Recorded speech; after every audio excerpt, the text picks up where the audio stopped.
If your Samsung phone constantly shows System UI has stopped, the home screen, notifications panel, or buttons may freeze or disappear. And here's how to fix it step by step. So the very first thing you might want to try is do a simple restart. So hold the power plus volume down button for about 10 seconds to force restart the phone. This clears temporary system glitches. Then after that, we need to clear the System UI cache. For that, you go to Settings, then Apps, tap 3 dots, Show System Apps.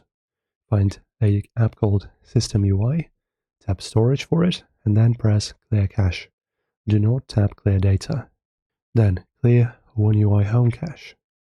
So in the same place, search for One UI Home, open Storage, and then clear cache, just like we did in the previous step. This fixes most UI crashes. Then also once you're here, the error often starts after installing custom launches, icon packs, lock screen apps, and overlay or booster apps. So once you're here in the apps, uninstall the most recent apps you added.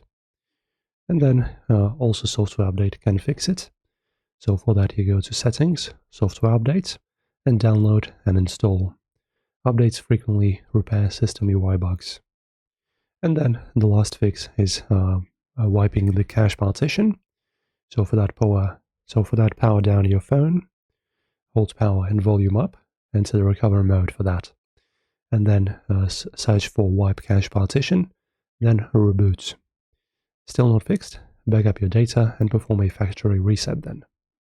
And these are the fixes. Hopefully these help you out. If they did, don't forget to like and subscribe, and see you in the next one.